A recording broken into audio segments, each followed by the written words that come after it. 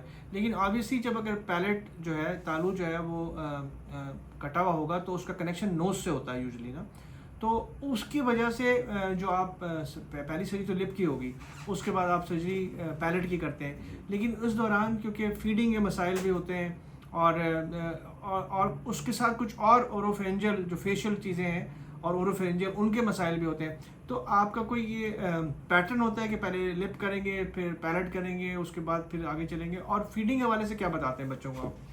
سر usually ہم 2 step میں اس بات کو کرتے ہیں. پہلے تو یہ کہ آپ نے ایسوسیٹڈ پرابلم کا ذکر کیا. اب سر ایسوسیٹڈ پرابلم 2 طرح کے ہو سکتے ہیں. ایک تو کلیفٹ لپ اور پیلٹ کی وجہ سے ایسوسیٹڈ پرابلم, جیسا کہ آپ نے ذکر کیا کہ ناک کا مسئلہ ہے تو فیڈنگ کا پرابلم ہو سکتا ہے. اور پھر یہ بچوں کے جو جب یہ دودھ پیتے ہیں تو ان کی ناک سے باہر آتا ہے, نیزل ری ایجیٹیشن کا مسئلہ ہو سکتا ہے. اور دوسرا جو ہے ایک اور چیز یہ ہے کہ جب ماں کی پیٹ میں بیبی ہے اور یہ مسئلہ آ رہا ہے, وہ تقریباً وقت ہوتا ہے تقریباً 10 سے 12 ہفتے کا, پریگنینسی کا 10 سے 12 ہفتے کا. یہ وہ وقت ہوتا ہے جب ہارٹ بھی ڈیولپ ہو رہا ہوتا ہے اور جو ہاتھ اور پاؤں جسے لمس کہتے ہیں یہ بھی ڈیولپ ہو رہے ہوتے ہیں. تو کافی سارے ایسے سنڈرومز ہیں, سنڈروم مطلب مجموعہ بیماریوں کا, جس کے اندر کے کٹے اور ہونٹ اور تالو کے ساتھ ان بچوں کو کچھ اور مسئلے بھی ہوتے ہیں, جس میں دل کا مسئلہ ہے, دل میں سوراخ کا مسئلہ ہے, یا ان کے ہاتھ کی انگلیاں جڑی ہوتی ہیں یا پاؤں ٹیڑھے ہوتے ہیں. یہ مسئلے بھی ساتھ ہو سکتے ہیں ان بچوں کو, جنہیں ہم سنڈرومک کہتے ہیں. تو یہ دونوں طرح کے مسئلے ان بچوں کو ہو سکتے ہیں. اے سنڈرومک اور سنڈرومک دونوں. جی بالکل. تھوڑا سا اس کو اور لوگوں کو بتا دیں گے. سنڈروم ہم کم کہتے ہیں, جیسے ہی بتایا آپ نے کہ ایسوسیٹڈ کچھ اور بیماریاں ساتھ ہوں تب ہم سنڈرومک کہتے ہیں. جی. اور اگر اے سنڈرومک کا مطلب ہے کہ صرف انوالومنٹ جو ہے وہ لپ کی اور پیلٹ کی ہو. جی سر, اگر صرف چہرے کا مسئلہ ہے, لیفٹ لپ ہے, پیلٹ ہے, یا اس کے ایسوسیٹڈ کچھ مسئلے ہیں تو ہم اس کو اے سنڈرومک کہیں گے. لیکن اگر ساتھ میں دل کا مسئلہ بھی ہے, کمر کا بھی ہے, اور ہاتھوں کا بھی یا پاؤں کا بھی ہے, تو ملٹیپل آرگین اس میں انوالو ہو گئے ہیں تو ہم اس کو سنڈرومک کہیں گے. جہاں تک آپ نے فیڈنگ کے حوالے سے پوچھا, تو اگر پراپر نرسنگ ٹریننگ ہو مدرس کی تو یہ بچے پراپر فیڈ کر لیتے ہیں. اگر نہ کر سکیں تو اس کے لیے ہمارے پاس کچھ اسپیشل قسم کی مارکیٹ میں ٹیز اویلیبل ہیں, وہ فیڈر پہ لگائے جا سکتے ہیں. اور کچھ ماں کی کچھ ٹریننگ ہوتی ہے اس بارے میں. اور بہت ہی ریئر کنڈیشن میں یہ ہوتا ہے کہ ہمیں کچھ آپریٹر یعنی کچھ مصنوعی چیزیں بھی استعمال کرنی پڑ سکتی ہیں, لیکن وہ بہت ریئر ہے. اچھا, آپ نے ایک بات سائیکولوجیکل ہیلپ کی تھی. جب بچہ پیٹ میں بن رہا ہوتا ہے, جب یہ جو آپ کے ڈیولپمنٹ ہوتی ہے, آرگنس کی ڈیولپمنٹ ہوتی ہے, اور ہم یہ الٹرا ساؤنڈ میں پتہ لگا سکتے ہیں, اور تو سائیکولوجیکلی آپ وہاں سے ماں کی ٹریننگ شروع کر دیتے ہیں. لیکن اس جب پیدائش ہو جاتی ہے اور اس کے ساتھ ہی ایک، کیونکہ آپ نے جو ملٹی ڈسپلنری ٹیم بتائی ہے نا، اس میں سرجن ہے، پیڈیاٹیشین ہے، اس میں سائیکالوجسٹ ہے، پرابلی سائیکیٹرسٹ ہے. تو ویسے ہم اپنی اسپیشلٹی کی اگر بات کریں نا، جیسے ہارٹ کی بات کرتے ہیں تو ہم کہتے ہیں کسی بھی قسم کی ہارٹ کی بیماری کے لیے نا آپ کو سائیکیٹرک اور سائیکولوجیکل ہیلپ کی ضرورت ہے. تو لیٹس سے ایک بچہ پیدا ہو جاتا ہے، اس کے بعد پھر آپ ان کو یہ بتاتے ہیں کہ بھائی آپ کو اب تھوڑا سا، کیونکہ بچہ تو بالا بچہ ہوتا ہے نا، ماں باپ پریشان ہی ہوتے ہیں، تو آپ کاؤنسلرس کے پاس بھیجتے ہیں تاکہ وہ ادھر کا اسپیکٹ بھی وہ دیکھتے رہیں.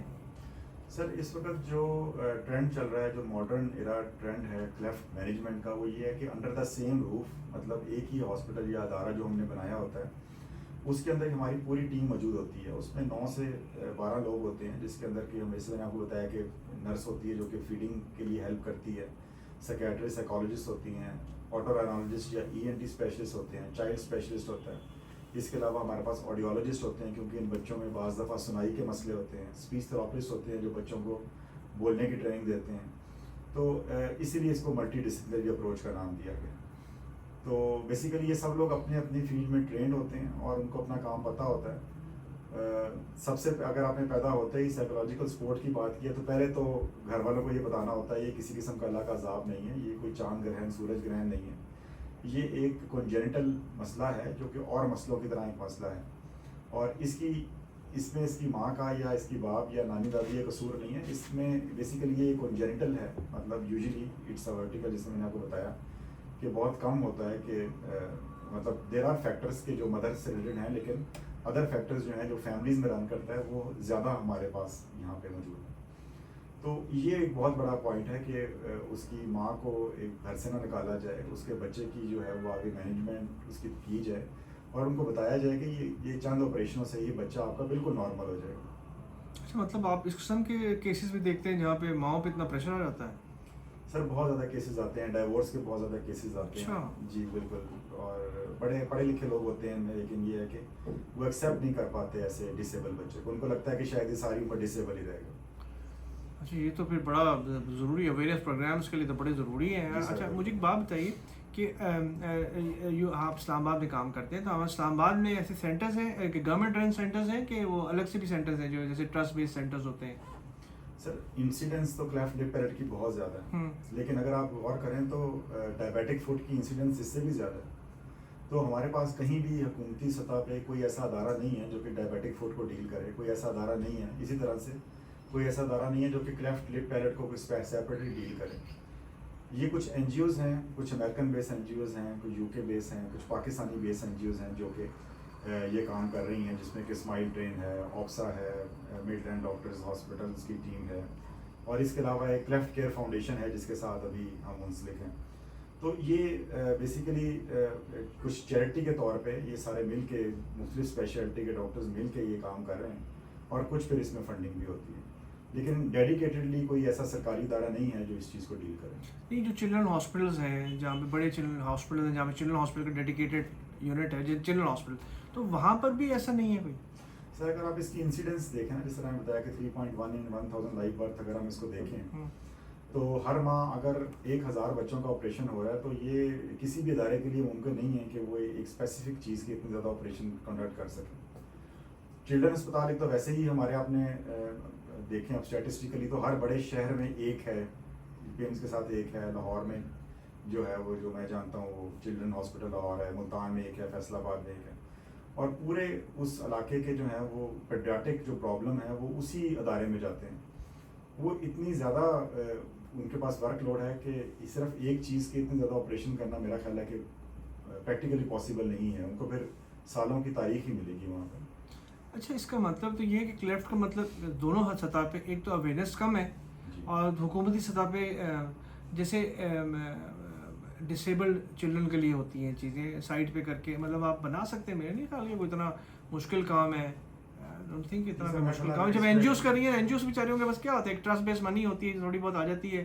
ہم نے آپ کو بھی دیکھا ہے کہ آپ صبح شام کام کرتے ہیں، تو اگر سرکاری سطح پہ ہو تو بہت اچھی بات ہے. بالکل سر، ہو سکتا ہے. تو یہ پوڈ کاسٹ کا مطلب ہی یہ ہے نا، تاکہ دوسروں تک جو سن لیتے اصل میں نا، ہم دیکھیے اب جیسے کلیفٹ پہلے جس گھر میں نہیں ہے تو اس کے لیے یہ پوڈ کاسٹ امپورٹنٹ نہیں ہے. Exactly. لیکن میں لوگوں کو یہ کہتا ہوں کہ یار جو آپ سنتے ہیں نا تو آپ اس کو فارورڈ کر دیں یا اس کو جس گھر میں ہے اس کو بتا دیں کہ یار یہ سن لیں، تاکہ ہم کے بہت سارے کنسرنز ہوتے ہیں نا.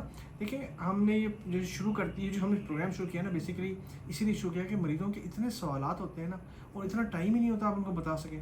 تو وہ اویئرنیس کے ساتھ ساتھ آپ ان کو ان کی تعلیم بھی دے سکتے ہیں کہ بھائی سپوز کسی جگہ کلیفٹ پیلٹ ہے. اچھا ہم تھوڑا سا ہم ٹیکنیکل بات کرتے ہیں. بالکل صحیح ہے. اب ٹیکنیکلی مجھے بتائیے یہ کہ یہ جو سرجریز ہوتی ہیں ان کو کیسے آپ پریپیئر کرتے ہیں بچوں کو، ان کے کیا ریکوائرمنٹ ہوتی ہے اور کتنے ٹائم میں آپ کلیفٹ کلپ کے بعد اس طرح پہ کلیفٹ پیلٹ پہ جاتے ہیں؟ کوئی اسٹیج جیسے اسٹیج پروسیجرز ہوتے ہیں نا، پرابلی اسی طرح آپ لوگوں کے اسٹیج پروسیجرز ہوتے ہیں، اور کتنے ٹائم میں آپ یہ سمجھتے ہیں کہ بچہ اگر اے سنڈروم میں کیا ہے سمپل اس کو ماؤتھ کا ایشو ہے تو کتنے عرصے میں وہ سیٹل ہو جائے گا عام بچوں کے طرح سے؟ بالکل سر، اس کے لیے انٹرنیشنل ریکمینڈیڈ ساری پیرامیٹرز ہیں اور گائیڈ لائن ہیں، ہم اسی کو فالو کرتے ہیں.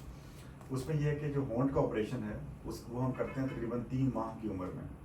3 months میں یہ کنسیڈر کیا جاتا ہے کہ بچہ جو ہے وہ انیستھیزیا بیئر کرنے کے لیے سیف ہوتا ہے، اور 3 ماہ کی عمر میں اس کی ہونٹ کا آپریشن کیا جاتا ہے. اس کے لیے جو ہماری ریکوائرمنٹ ہوتی ہے وہ یہ ہوتی ہے کہ بچے کا وزن جو ہے وہ 10 پاؤنڈ ہو، اور اس کی جو ایچ پی ہے، جو خون میں ہیموگلوبن کی مقدار ہے، وہ 10 ملی گرام پر ڈیسی لیٹر. تو 10 پاؤنڈ تقریباً 4.5 کلو وزن بنتا ہے.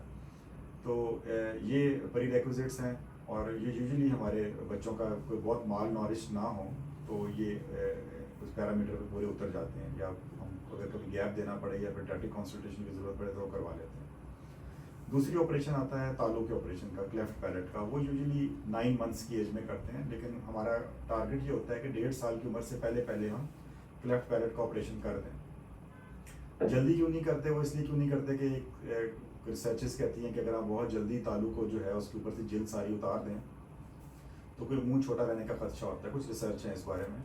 اور 1.5 سال سے زیادہ لمبا اس لیے نہیں کرتے کیونکہ بچے کی اسپیچ ڈیولپ ہونی شروع ہو جاتی ہے 1.5 سال تک، اور اگر وہ غلط بولنا ایک دفعہ سیکھ جائے گا تو پھر اس کو کریکٹ کرنا اسپیچ تھراپسٹ کے لیے ایک بہت بڑا چیلنج ہوتا ہے.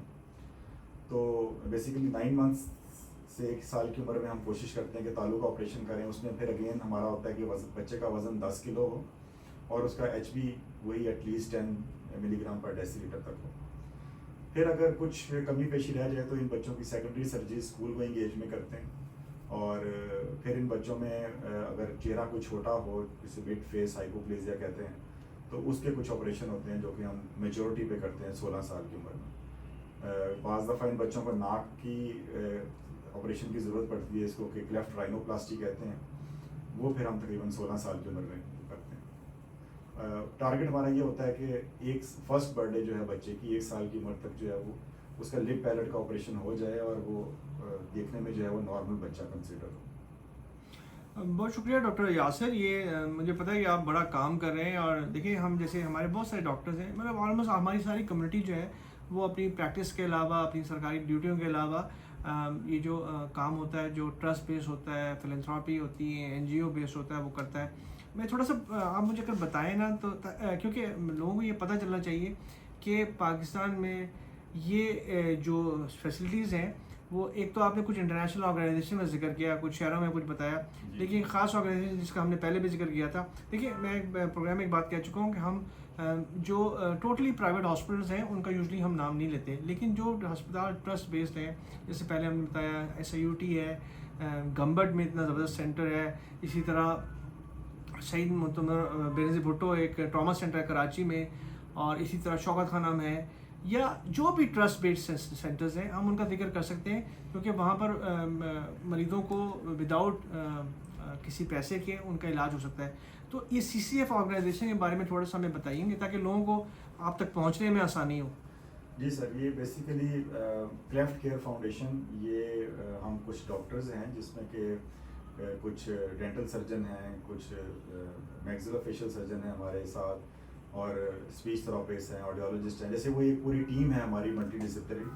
تو ہم نے مل کے جو ہے وہ ایک کیونکہ پنڈی اسلام آباد کے اسپیسیفک اگر میں بات کروں اس ایریا کے، تو اس میں آلریڈی یہاں پہ کچھ بہت بڑا کوئی ایسا کام ہو نہیں رہا کہ جو ان سارے اور اس سے ملکہ جتنے ایریا ہیں اس میں کوئی کام ہو رہا ہو. کیونکہ اگر ہم لاہور سے دیکھیں اور گجرات اور وہاں سے پشاور، تو گجرات اور پشاور کے دوران کوئی بھی ایسی جگہ نہیں ہے جہاں پہ کہ میسو لیول پہ یہ کام ہو رہا ہو. تو بیسیکلی ہم نے مل کے یہ ایک ایسوسیشن بنائی ہے، آپس میں مل کے ہی ایک فاؤنڈیشن ہے بیسیکلی، اس کو ہم چیریٹی بھی خود سے ہی کر رہے ہیں. تو یہ ہے کہ اس میں ہم نے کچھ کیٹیگریز رکھی ہیں کہ اگر جو تو افورڈنگ ہیں اور پے کرنا چاہتے ہیں تو وہ پے بھی کر سکتے ہیں، اور جو نان افورڈنگ ہیں اور پے نہیں کرنا چاہتے یا کسی کے کچھ ایسے مسئلے ہیں جیسے کچھ بگڑے ہوئے کلیفٹ ہوتے ہیں اور وہ ڈھونڈ رہے ہوتے ہیں کہ کچھ ہمیں اسپیشلائز ادارے ایسے مل جائیں جہاں پہ کچھ اسپیشلائز سرجن جن کا ایکسپیرینس بھی ہو وہ یہ کام کریں. تو اس کے لیے پھر ہم نے یہ کلیفٹ کیئر فاؤنڈیشن کے نام سے ایک فاؤنڈیشن بنائی ہے، اور ہم کوشش کرتے ہیں کہ ہر مہینے اس کے جو ہے وہ کیمپس کریں اور ہر مہینے اس کی جو سرجریز ہیں وہ فری آف کاسٹ کریں. بہت شکریہ ڈاکٹر یاسر پروگرام میں آنے کا اور لوگوں کو اس بیماری کے ایک لیفٹ پیرٹ لیفٹ لیپ یا کٹا ہوا تالو یا کٹا لیف کے بارے میں بتانے کا، اس کے وجوہات کے بارے میں، اس کی مینجمنٹ کے بارے میں، اس کی سائیکو تھراپیز کے بارے میں، اس کی سرجری کے مینجمنٹ کے بارے میں، اور پھر سب سے آخر میں سب سے امپورٹنٹ بات میں نے آپ نے بتائی وہ CCF کے حوالے سے کہ ایک ایسی آرگنائزیشن کام کری ہے جو مطلب ٹرسٹ بیس ہے اور خود آپ لوگ پیسے اس میں اکٹھے کر کے اس کو چلا رہے ہیں. بہت اچھی بات ہے، بہت شکریہ، بہت سن کے اچھا لگا. کوئی خاص بات آپ کو پیغام دینا چاہیں گے پاکستانی کمیونٹی کے لیے اور ان آرگنائزیشنس کے لیے جن کو پاکستانی کمیونٹی سپورٹ کرتی ہے، جو ہمارے مخیر حضرات جو ٹرسٹ کو بہت سارے ٹرسٹ ہیں پاکستان میں چلاتے ہیں، تو آپ کا کوئی نمبر وغیرہ بھی ہوگا اور آپ کی کوئی آرگنائزیشن رجسٹرڈ بھی ہوگی تو وہ بتا دیجیے. سر اس میں یہ ہے کہ میرا خیال ہے کہ اس میں لنک ہم شیئر کر دیتے ہیں، اس کا فون نمبر بھی شیئر کر دیتے ہیں. اور جہاں تک سر پیغام کی بات ہے تو وہ یہ ہے کہ ڈیفینیٹلی کام بہت ہو رہا ہے، میرے ٹیچرز بہت اچھے ہیں جن سے میں نے سیکھا ہے اور الحمدللہ اس کام کو ہم آگے بڑھا رہے ہیں. اس کو بچہ جو کلیفٹ لپ پیرٹ کے ساتھ ہے اس کو آپ قرض مت سمجھیں اور نہ آپ سمجھیں کہ اس کا علاج نہیں ہو سکتا، وہ بالکل نارمل بچوں کی طرح ہو سکتا ہے. اور ہم کوشش کر رہے ہیں کہ اس کے لیے ہم کچھ گروپس بھی بنائیں، کچھ واٹس ایپ گروپ بنائیں، کچھ فیس بک اور ایک جو سوشل میڈیا کمیونٹی ہے اس پہ گروپس بنائیں جس میں لوگ آ کے اپنے مسئلے، پیرنٹس آ کے اپنے مسئلے شیئر کریں اور ہم ان کا خود بھی جواب دیں. اور جو ایسے والدین جن کے بچے صحت یاب ہوئے ہیں اور اب ایسے بچے تو ماشاء اللہ خود بھی سارے جو ہیں وہ میٹرک FSC پہ ہو گئے جن کا ہم نے علاج شروع کیا اور اب ماشاء اللہ بالکل وہ اپنی نارمل لائف گزار رہے ہیں. تو وہ سائیکولوجیکلی بھی اور فائنینشلی بھی اگر ہو سکے تو ایک دوسرے کو سپورٹ کریں تو میرے خیال یہ بہت ہی اچھی بات ہوگی. بہت شکریہ ڈاکٹر یاسر آنے کا، پروگرام میں آنے کا اور بہت ہی پرٹیننٹ مسئلہ ڈسکس کرنے کا اور اس کا حل بتانے کا. السلام علیکم. Sir thank you very much sir. Thank you.